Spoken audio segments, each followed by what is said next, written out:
All right, Ryan.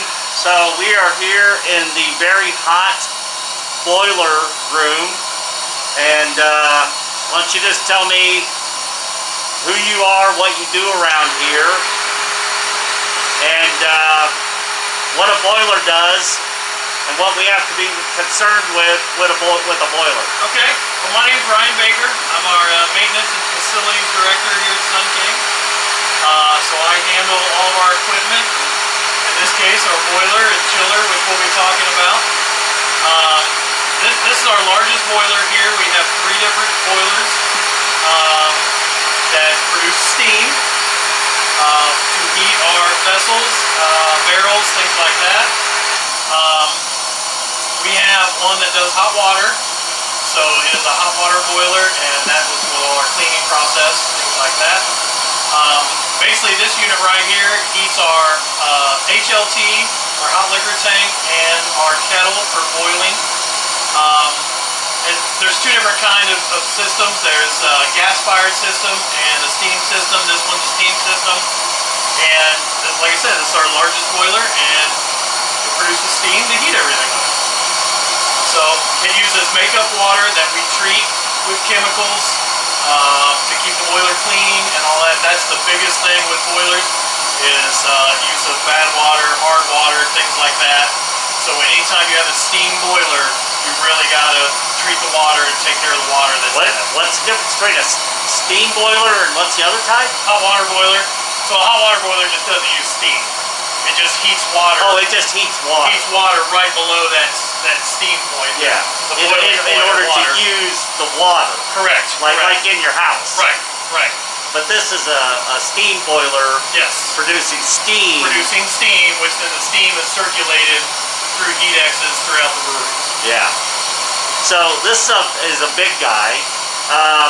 These are closed loop systems. Correct. So if everything's working well, you don't get inside this really at all. Once a year, we have to tear it down and get inside it for a state inspection. Now, do you do that? This is a high-pressure boiler.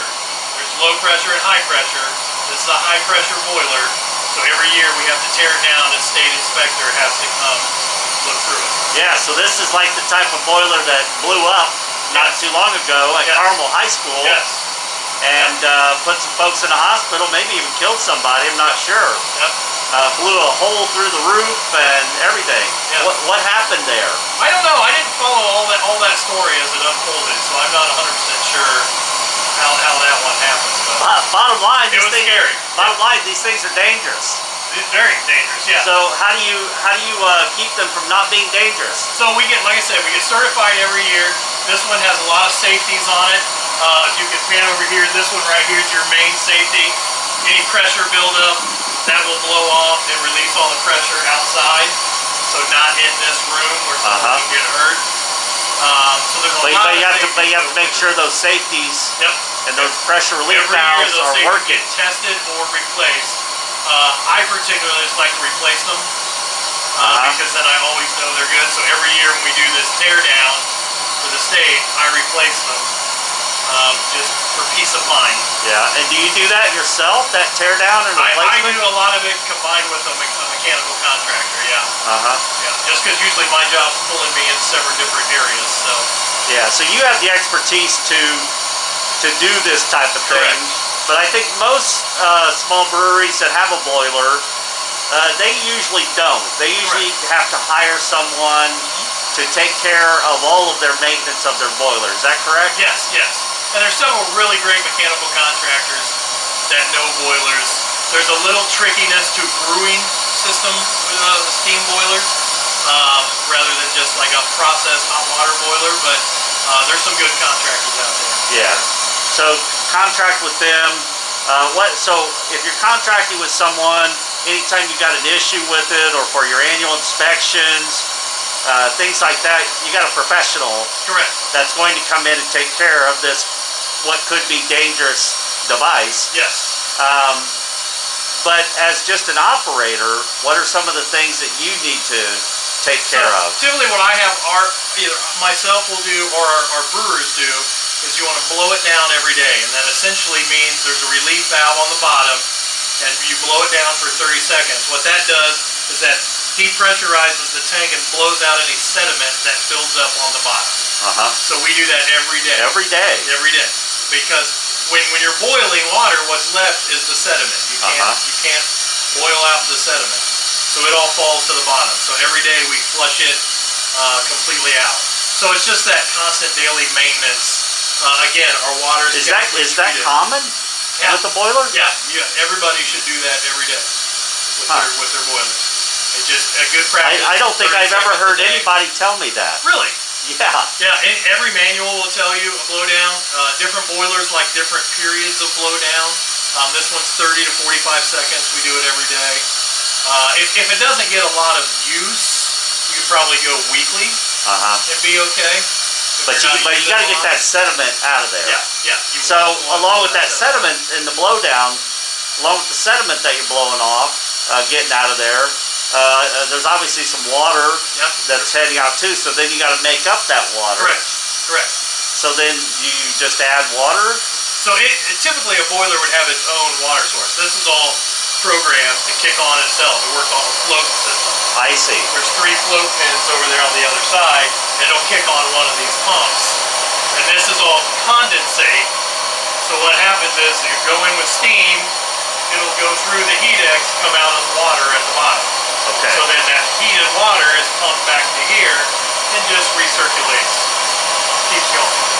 Okay. Come back, treated with chemicals, pumped right back into the boiler to go again. Yeah. So, but it's also hooked up to the water. Correct. Your water system. Correct. To pull in new water as needed. Yep. And automatically treat itself. Yes. Stay at an equilibrium. And then feed back into the boiler as needed. Yep. Are all systems like that? Typically, yeah. Even small ones? Even the small ones, but they might be built into one unit. Okay. So you don't even realize all of these things are happening.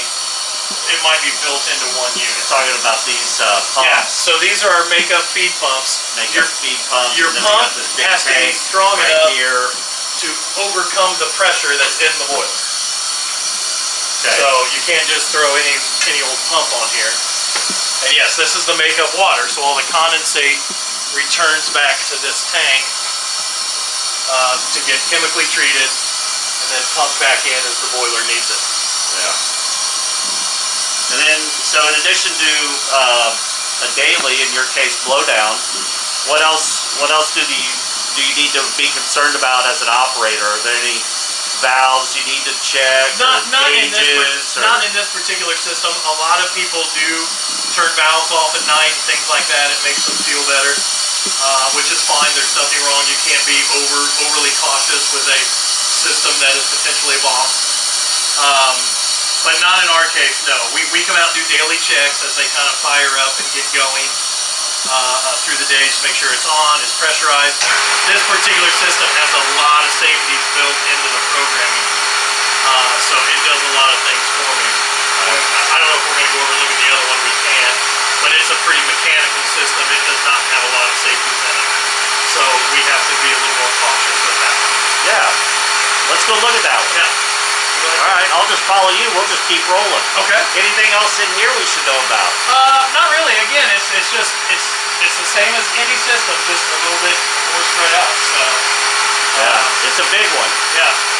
This thing does 150. It's 150 horsepower. We'll do about 2,000 pounds per hour of steam, which is pretty good size. Yeah. So good system. I like this one. All right. Yeah, I'll just follow you. Sounds good. You need to turn that fan back on? Yeah, better. I'll forget. I'll get some video from outside here.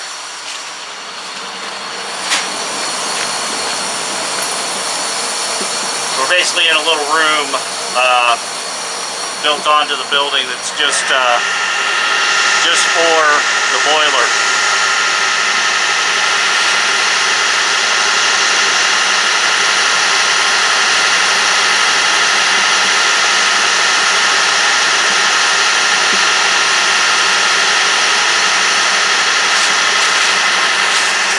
Follow you. Okay, just lock up. You got a key to that? I do. I just realized it was all locked up.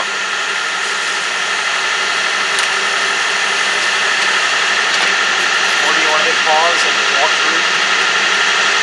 Nah, we're doing run and gun. Run and gun style. Well, we gotta pass the chiller if you want to stop and talk about it first. Yeah, we can do that.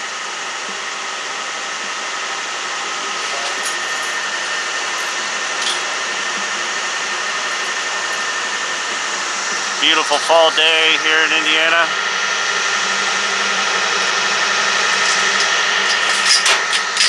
Got a big old chain on this.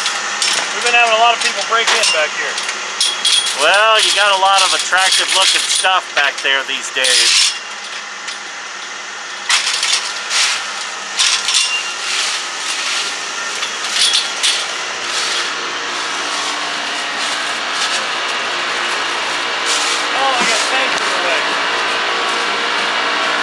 Oh, that's all right. So we're going to move on to our chiller evidently. Yeah, while you stay back here so it's not so noisy, we'll have the chiller in the background. Yeah. Just step up here a little bit. Okay. A little close, about right there. That good? I kind of wanted to get that too. Yeah, so show me what we got going on here. So, this is a big chiller. This is our glycol system that runs the entire plant. We started off with that guy to your right that's behind that tank, and that is a 120 horse chiller. It's got two 60 horse compressors on it. And then when we added on these big tanks here, we had to move to this guy, which he's 240 horse. It's basically 120 on each side. So I've got these set up to work independently as a row, and they just come on as needed. So they're daisy chained together, come on as load picks up inside the building. Do they cycle through to keep wear and tear off of one? Yes, yes. I got it set probably about once a month. That one will shut off and become the lag one, and one of the others pick up on the lead. This is designed like this also to give you a backup in case one goes out? Yes. Yes, I actually can run on about 1.5 to 2 of them. We designed this so 4 more tanks could be built back here. Oh, wow. So if that ever happens, then we would probably need all 3 of them running full time. But you'd have the capacity. We'd have the capacity already to do that. For that. Yeah. So tell us the point of the glycol system. Is you're pumping a refrigerant, like tell me what temperature it is, and so we run a food grade glycol. We just feel better about that, running a food grade glycol through there in case there's a problem. I thought you had to. I don't know if there's a law or anybody. I mean, all right. The two sides never should come in contact. Right. But we just always did it just in case they ever did. Yep. So to us, it was just a precautionary measure. But basically, this glycol runs at 24 degrees because we use it for fermentation and then crash cooling. So we typically ferment about 68 degrees, depending on the beer, right around there. To get 68 degrees in there, you would have to run this glycol about 40 degrees. Well, then you got to crash cool, which you want to kick it down to 32 degrees to obviously stop fermentation. So to get 32 degrees, we obviously need to run around 20, 22 degrees. You typically have a 10 to 15 degree difference in the jacket from liquid temperature to what's actual product actually circulating. Yeah. And then on each fermenter, there's a solenoid that kicks on and off. Yep. And basically it's just the amount and flow rate of the glycol through the jacket that maintains whatever temperature you set the solenoid at. Correct. Different size tanks will obviously have 1, 2, or 3 jackets. In a fermenter, there's usually 1 in the cone, and then 1 or 2 up the side, depending on there. These guys have 4 jackets, so it just depends on the size of tank. So they got a different thermostat solenoid on each section. Yes. So these guys will stage. We'll bring the bottom one on first, middle, top, depending on temperature it needs to be. So how many fermenters do you have in total, roughly? That's a good question, because we were just trying to talk about that the other day.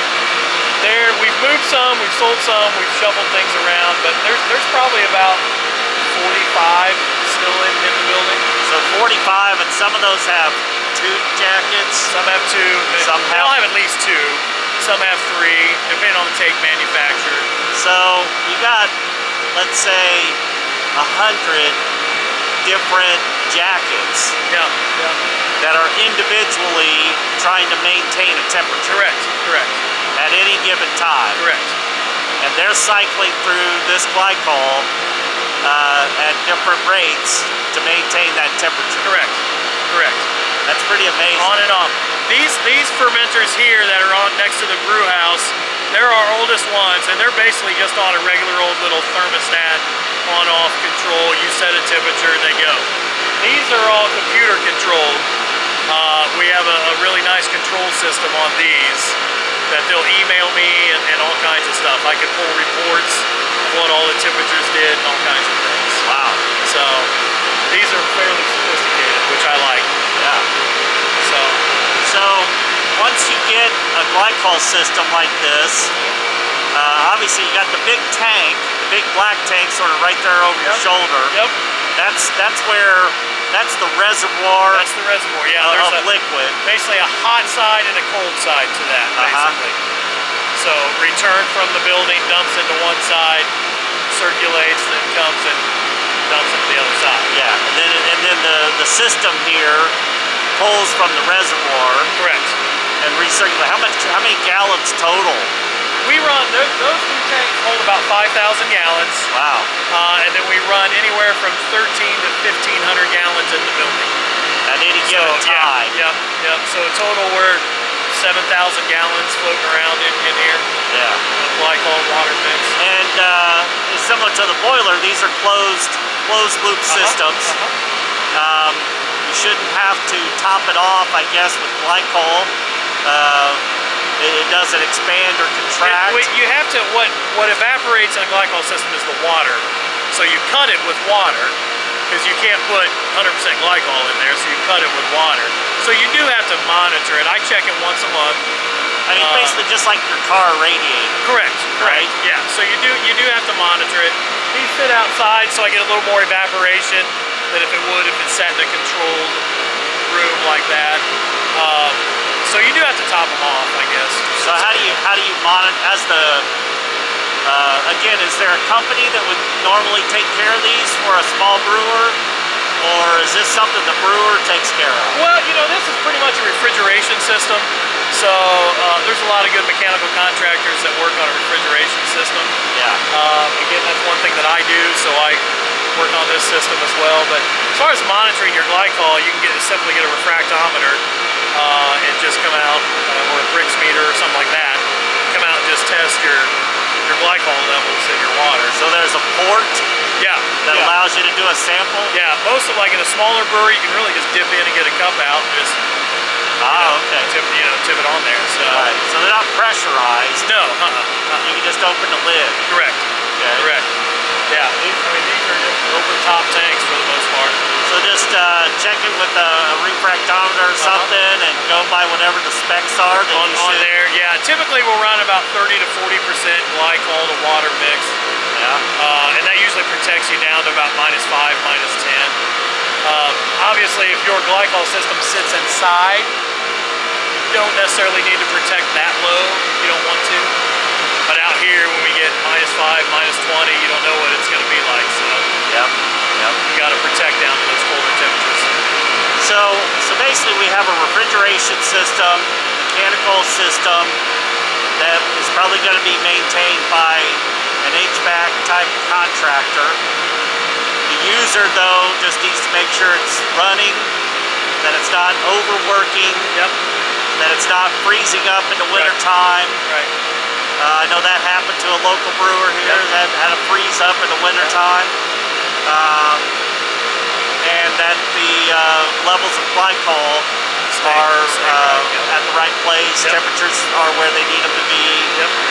That that sort of thing. And with like any mechanical system like that, you want to maintain, there's, you know, air filter underneath. It draws air from the bottom, blows out the top. So we get under there and wash off the fins, again, like a car radiator. Wash it off, clean it off, just like your air conditioner at home. You know, you want to wash all the fur and dust and stuff out of that and leaves. So you maintain it like that, you should have a long life out of these things. Awesome. Yeah. But again, it's just got set of pumps and things like that, like you would be used to a CIP pump or something like that. Yeah. How about you know, some people try to use one glycol system for both the brewery side and the draft house. What are your thoughts on that? It can be done, it's just got to be sized correctly. You've got two different loads going on there.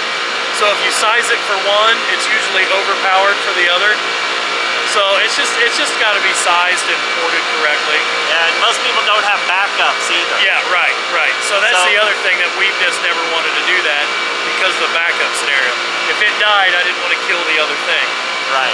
So you have a separate glycol system for the draft lines? Well, you don't need them. We don't need them here because we come straight off our cooler. You don't need them. But our other locations do. Yeah, our other locations have little draft, chillers, basically. Yeah, that's probably a good idea to have those separated. Yep. If you've only got one, you don't have backups like you do here. You got one system on the brewery side. You got enough problems if it goes down on the brewery side, but you don't want to also lose your draft house. You don't want to stop selling beer. Because that went down. And that's, you know, those little ones for your beer systems are usually $300, $400, $500. So that's pretty low cost insurance that you can at least keep selling beer. Now on the inside, when we go on the inside, I want you to show us that manifold system that we've looked at in the past. So maybe we'll just take a loop around, take a quick check on that other boiler, and then head inside and look at that manifold system. Sounds good. All right, I'll just keep rolling. Follow you. Trying to hit our pumps as you walk by, our big pump tank.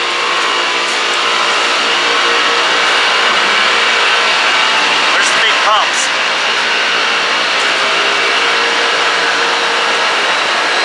These are the pumps that supply the glycol to the entire building. Yeah, wow. Again, redundancy. It only works off that first one. That second one will kick in if it needs to. And then that third one's completely redundant if one of them go out. That is a massive step up there for scale. So you can see, Ryan is not a small... I'm 6'6". Ryan is not a small person. This is a huge glycol system. Amazing. These are 10-inch mains. 10-inch mains. And then there's the tanks back there as well. All right. These are all computer controlled too. I can technically log into them. The pumps are? That's awesome.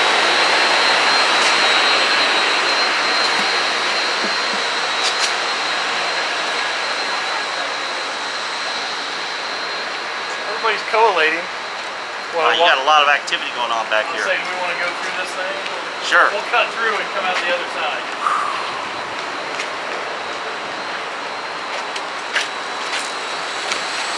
Just watch your step.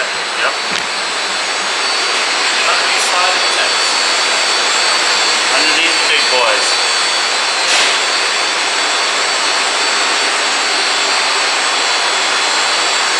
Don't forget, you gotta get that gate locked back up. I'll help remind you.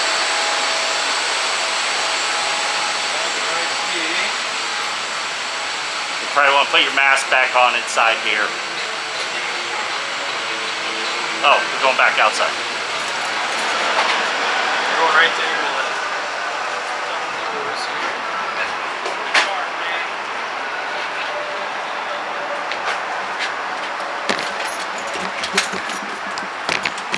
High voltage.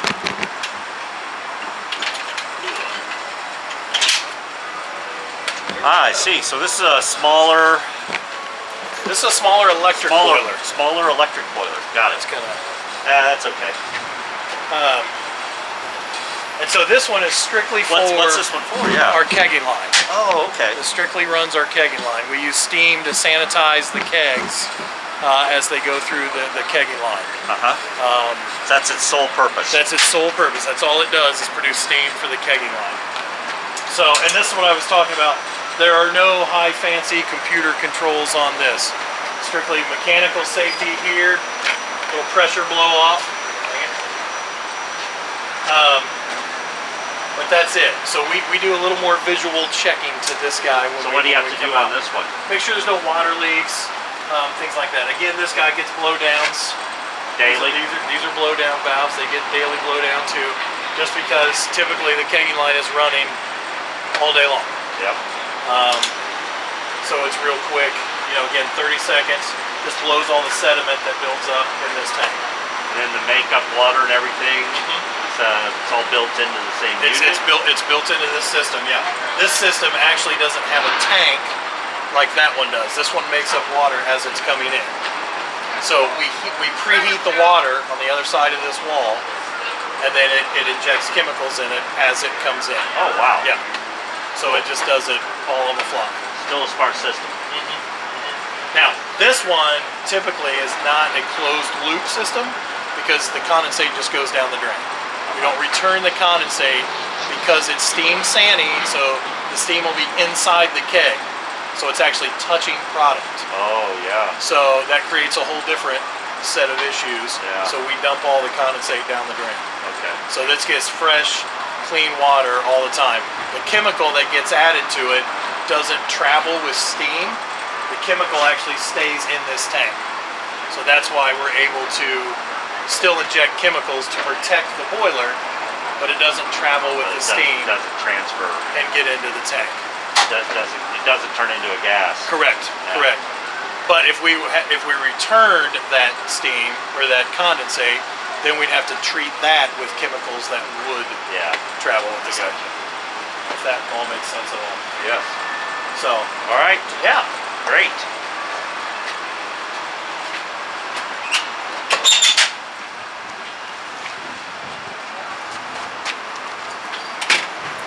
All right. All right. Now we're gonna go inside. Yep.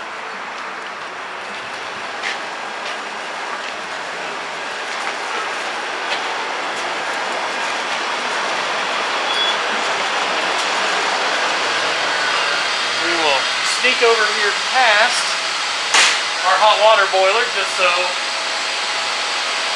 you can see that.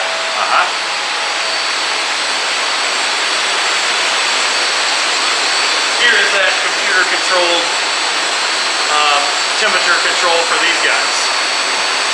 So, this is the Glycol temperature control. And this will also do tank levels, the Glycol level. It does everything for us. They'll email us, give us reports, all kinds of fun stuff.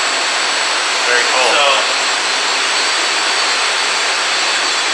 this is basically our hot water boiler. So to answer your question earlier, it's still a boiler in the state size, but it basically just heats water. That's all it does.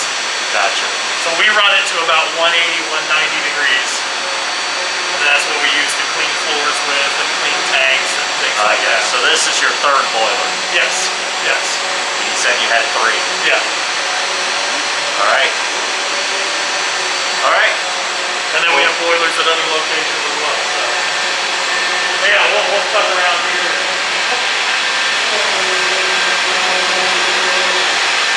Again, I know I've been talking for 3 years that I want to redo this manifold system. It's still cool as heck. Other things have brought itself to it. So it's almost kind of hard to see now, but once you step underneath it, it shoots all the way down. You can see it up here. This whole manifold system feeds this whole side of the brewery. And I can valve off each independent leg. That one down there is the return back to the boiler. Or Glycol system, I'm sorry. This thing's kind of hard to see, but man, there is a lot of piping and plumbing up there. You know, it's after I started getting into more of the mechanics and things of a brewery that I started looking around and looking up. Yeah. and I know you and I have talked about this before, most people see all that shiny stainless, and you don't look past it. Right. But you don't look at these lines. I look at this stuff too, and You know? when I started I here, step out here, and I look